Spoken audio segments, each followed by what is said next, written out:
सावित्रीबाई फुले शिक्षण प्रसारक मंडल संचालित शांतिनिकेतन प्राइमरी स्कूल सातारा परिसर औरंगाबाद में मैं अध्यापक Abhang Prakash, subject Hindi, standard 5th, lecture 10, topic name गणाधन। इस पाठ का आज हम अध्ययन करेंगे। पाठ 10वां गणाधन। यहाँ पर हमें पाठ का परिचय दिया गया है। देखिए, यहाँ पर यह बताया गया है कि जीवन में परिश्रम का बड़ा महत्व है। परिश्रम के बिना कुछ भी पाया नहीं जा सकता, इसलिए परिश्रम करने से कभी जी नहीं चुराना चाहिए।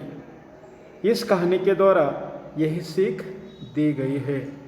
अगर हमें जीवन में सक्सेस होना है तो परिश्रम हमें करना चाहिए। परिश्रम करके ही हम सक्सेस हो सकते हैं। ठीक है, आगे इस पाठ के पाठ्य घटक क्रमांक 1, रामदीन नामक किसान। अगले सुबह रामदीन ने अपने चारों बेटों को बुलाया।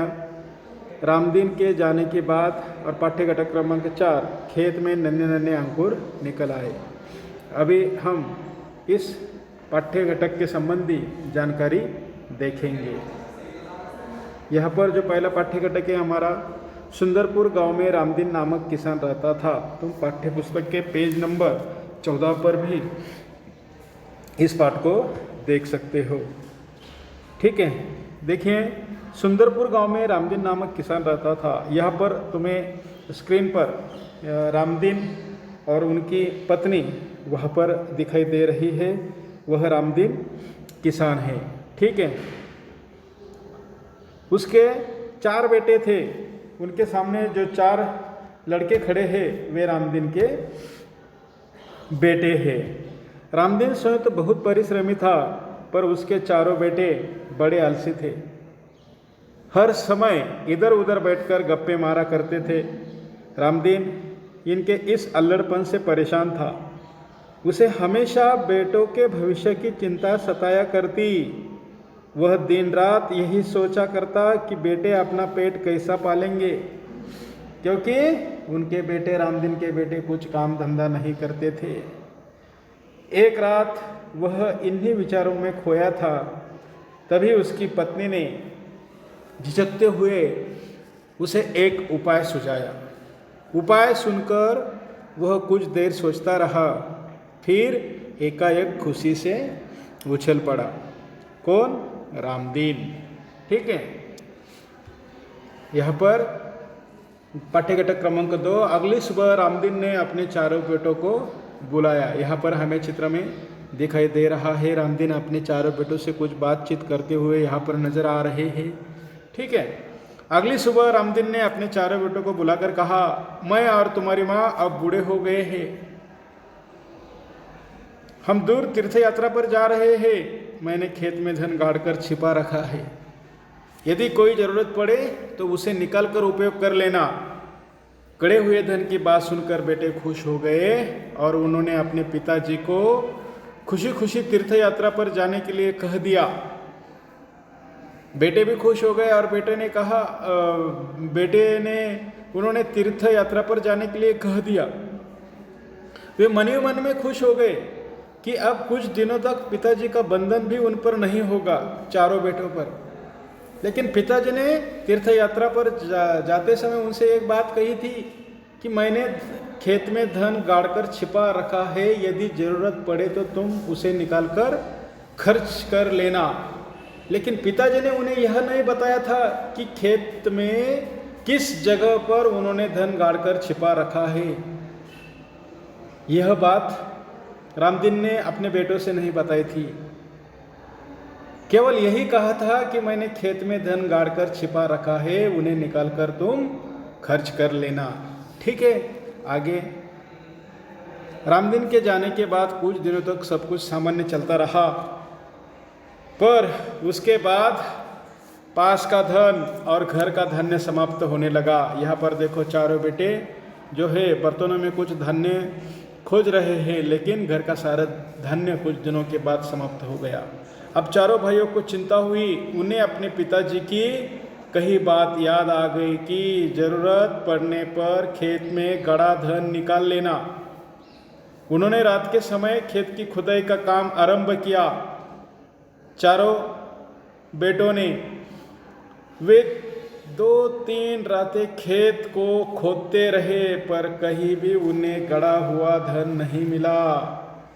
रात भर के परिश्रम से वे बहुत थक गए थे। 3-4 दिन उन्होंने सारा का सारा खेत खोद डाला, लेकिन उन्हें कहाँ पर भी वह गड़ा हुआ धन नहीं मिला। जब सुबह बहुत निराश और हताश होकर वे चारों अपने घर लौट रहे थे, तभी रामदीन के परम मित्र हरिनाथ ने पूछा,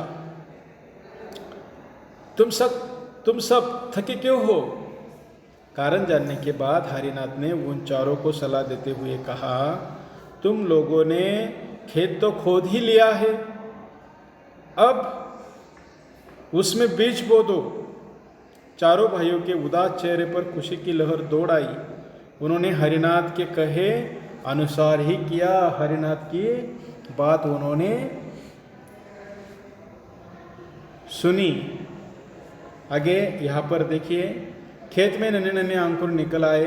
यहाँ पर यो चारों जो भाई है खेत में काम करते हुए हमें नज़र आ रहे हैं। ठीक है, और कुछ दिनों के बाद खेत में अच्छी फसल हुई है। खेत में नन्हे नन्हे अंकुर निकल आए। उन चारों के मन में उत्साह जाग गया।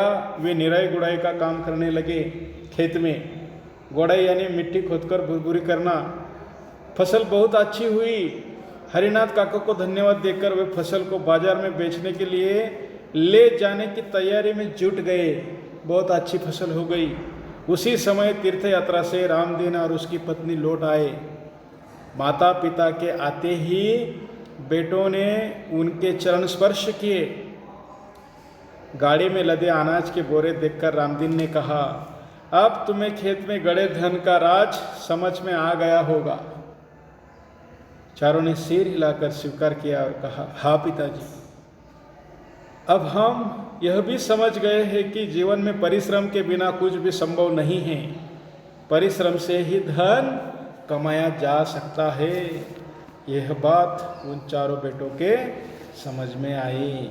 ठीक है, आगे यहाँ पर पाठ के शब्दार्थ हैं। स्वयं यानी कि खुद, परिश्रमी, मेहनती, तीर्थ यात्रा, तीर्थ स्थानों में जाने के लिए की गई यात्रा, निराई यानी निरर्थक घास फूस खोदकर निकालना, गोड़ाई मिट्टी खोदकर भुरभुरी करना। मौखिक प्रश्न यहाँ पर तुम्हें दिया गया है कि परिश्रम के बारे में 5 वाक्य बताओ। ठीक है, तो तुम्हें परिश्रम के बारे में 5 वाक्य बताने हैं। तो तुम कैसे बताओगे? तुम ऐसे बताओगे कि जीवन में परिश्रम ही सब कुछ है। परिश्रम से ही किसान अनाज पैदा करता है। परिश्रम करके ही मजदूर को मजदूरी मिलती है। परिश्रम करके ही सब अपना गुजारा करते हैं, पेट पालते हैं। परिश्रम के बिना दुनिया में किसी को कुछ नहीं मिलता। ऐसी परिश्रम के बारे में तुम्हें बताना है। ठीक है, आगे देखिए, यहाँ पर हमारा जो 10वां पाठ था गड़ा धन, यह समाप्त होता है। Thank you. Next lecture 11, topic name मित्रता। इस पाठ का अध्ययन अध्यापन हम नेक्स्ट लेक्चर में करेंगे। Thank you.